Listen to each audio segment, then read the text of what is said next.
The following podcast is a Lady K Enterprises production.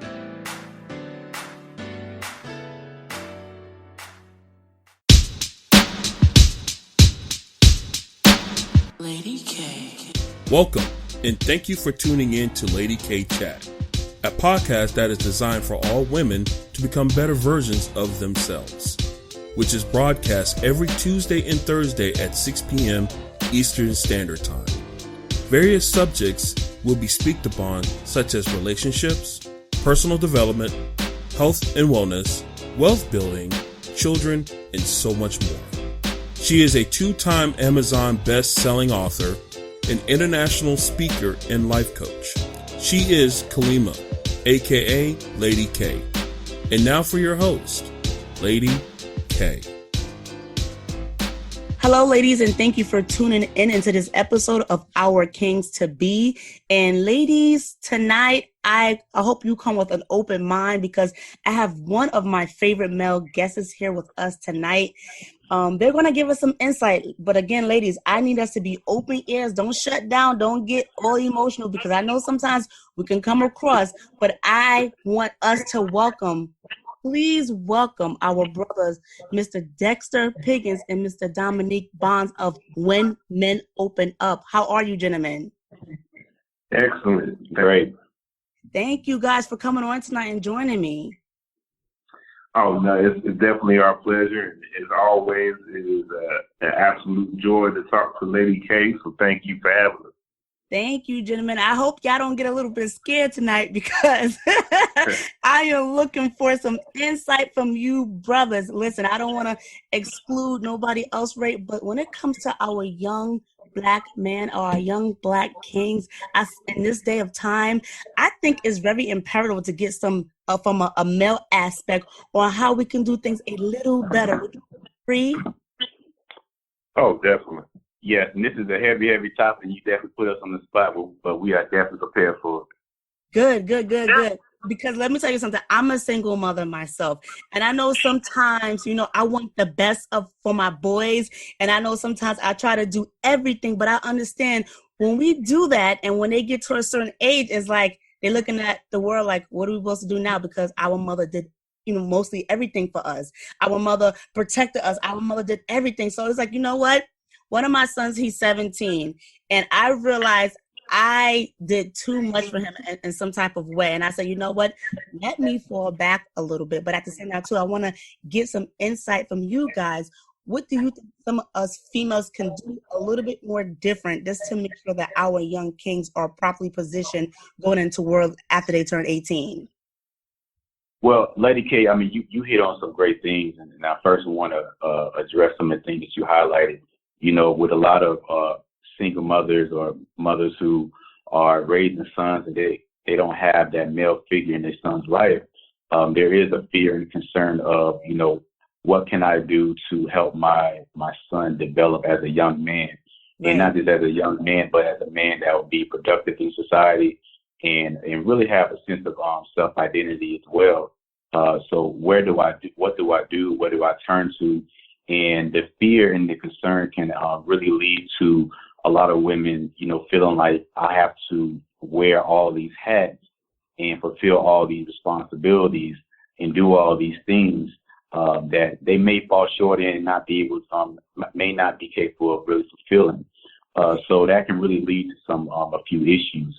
I think number one, me and Des is gonna, go over a few points at a time. But I think number one is really focusing on how can I be the best mother to my child, right. And really asking ourselves, what does that really entail? Because at the end of the day, we cannot, women cannot be a father. I mean, they don't have the experience that we have. They don't necessarily know on a day-to-day basis of the things that some boys or some men are processing. But one thing you can control is being the best mother that you could possibly be, and really asking yourself, what does that look like for me? What does that look like for him? And how would he want me as a mother to really show up and be available to him? Right.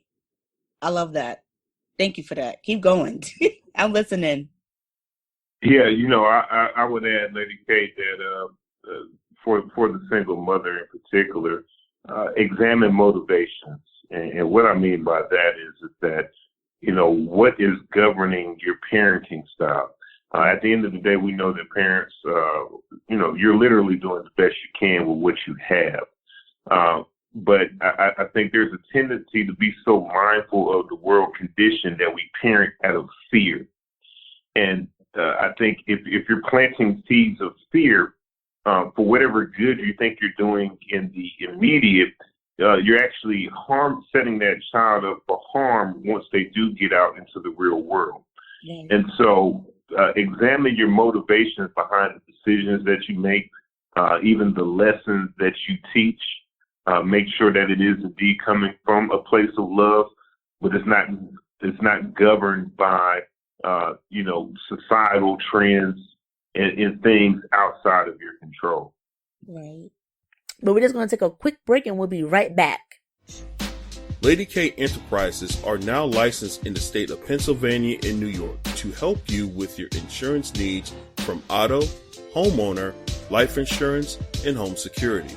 For additional information, please text the word insurance to 844-446-5374. Again, for additional information, please text the word insurance to 844-446-5374. So part, like you said, examine your motivation. So if we want our sons, to, and I'm just going to give a perfect example because my son, he loves doing this.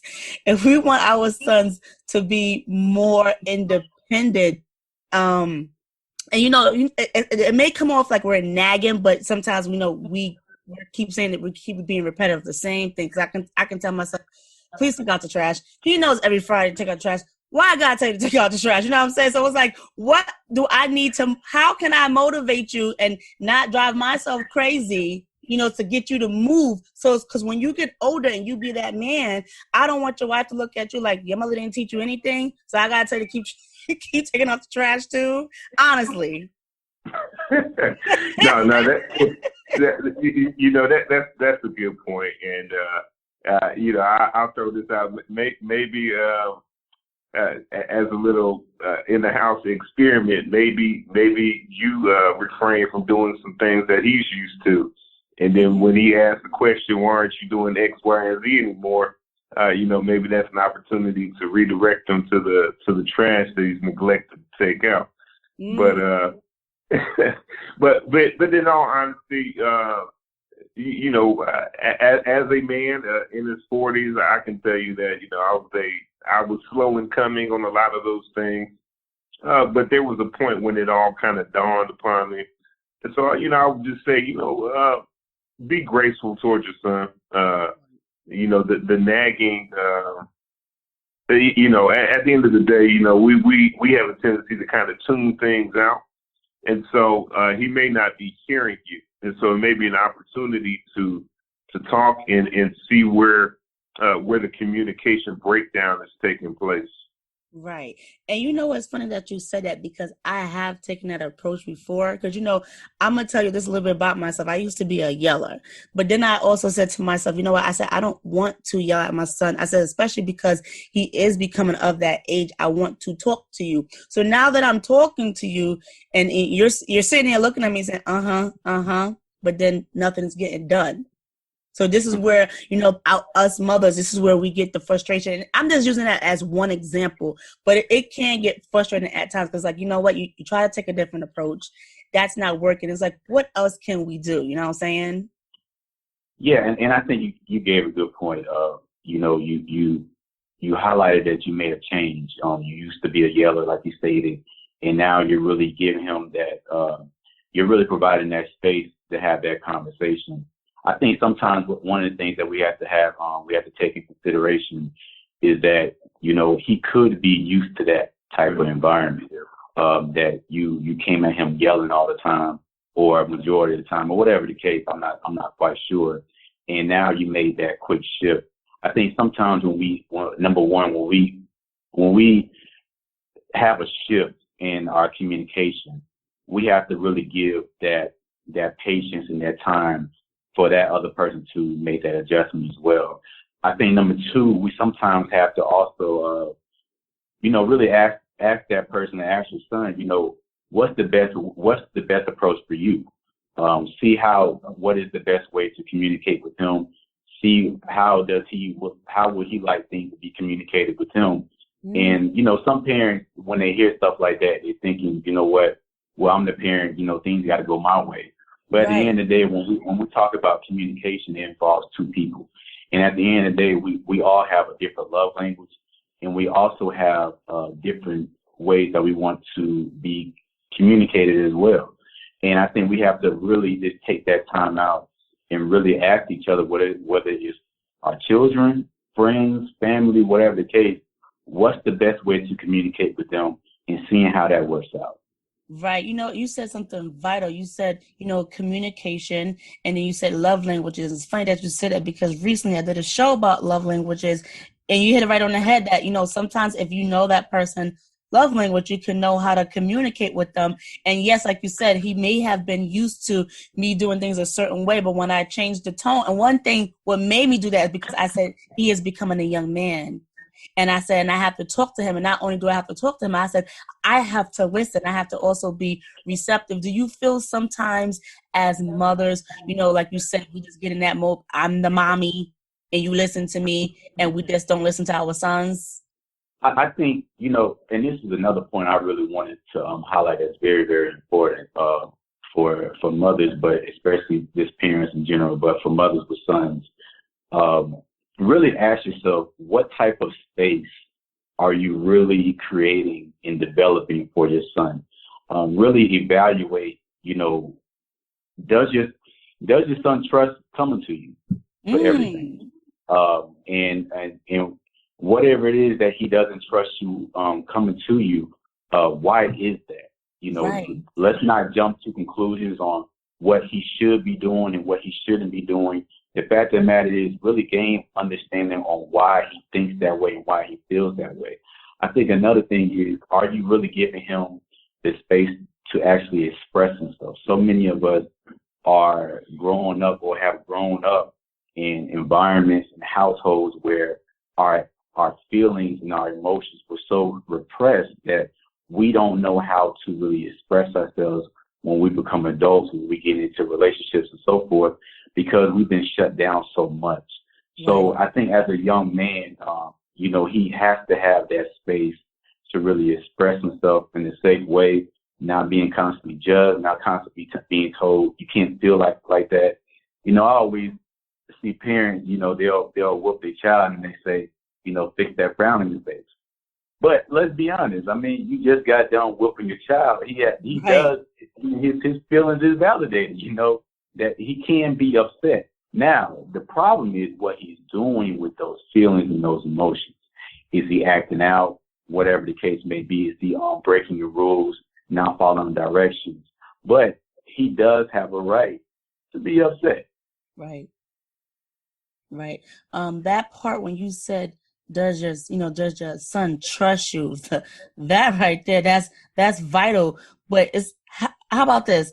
If you sat down with your son, right? Say like, for example, if I sat down with my son and I said, listen, do you trust mommy? I'm pretty sure if I sat down with him, he'll probably look at me like I'm crazy and probably be hesitant to even answer that question. So what advice can you give to us mothers to make our sons feel that they can, gain our trust and we're listening to them? Yeah, there's a simple measurement that I like to offer up to people, and that's consistency over time equals trust. Right. And so if you're inconsistent in your communication, it's going to be difficult for him to get settled in your approach. And so ultimately, a lot of times we as men, and I think we as people, we have a preconceived notion of what the receiver is going to get from what we're getting ready to share. And so he's already worked it out in his mind that if I say this to mom, this is how she's going to respond. And as a result, because he's not settled in your communication, he's going to be afraid to share with you what he's dealing with. Right. And so that's just something that we have to learn in communicating with our children, recognizing that they're transitioning into adults, that we have to prepare them for, their ability to communicate. And the first lesson and the first example is what takes place in the home. Whatever takes place in the home ultimately serves as the foundation for how they'll communicate when they get out into the real world. Right. Wow. I appreciate that. So just to recap of everything you said 1, examine your motivation, right? Then you said 2, what is the lesson that you're trying to teach? Then you also said communication. You said the best approach, the love languages, what type of space are we creating for our sons, consistency over time, equal trust. And that's pretty much it, right? Those key things. Oh, you got it. You got it, okay. Okay. Anything else you want to, let our listeners hear? Is anything else do you think that they need that's additional valuable information that will help them, prepare their sons for the world? Yeah, I want to add something real quick. I think especially with our Black boys in this society, I think one of the critical things that a mother can do for her son in a society that's constantly, diminishing and demonizing, the way we look and the way we sound and our image in general. I think really, plastering so many positive images of young men that look like them, I think that's very, very important, because there's constant media, there's constant so many negative images that are really attacking our mindset, that really hinders our understanding when it comes down to our self-identity, that having those positive images around us is so vital. Right. That is so awesome. Thank you so much, guys. I really appreciate it. If they wanted to contact you, if they wanted to follow you, how can they reach you?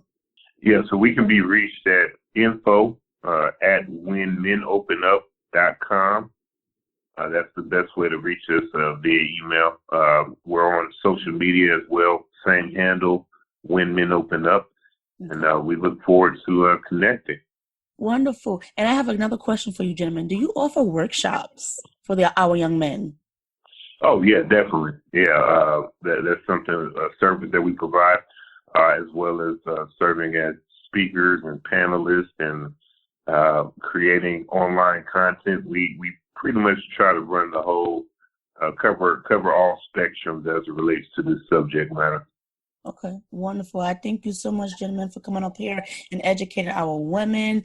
Ladies, continue to follow me at Lady K Chat on Facebook and Instagram, and on my website at www.ladykenterprisesinc.com.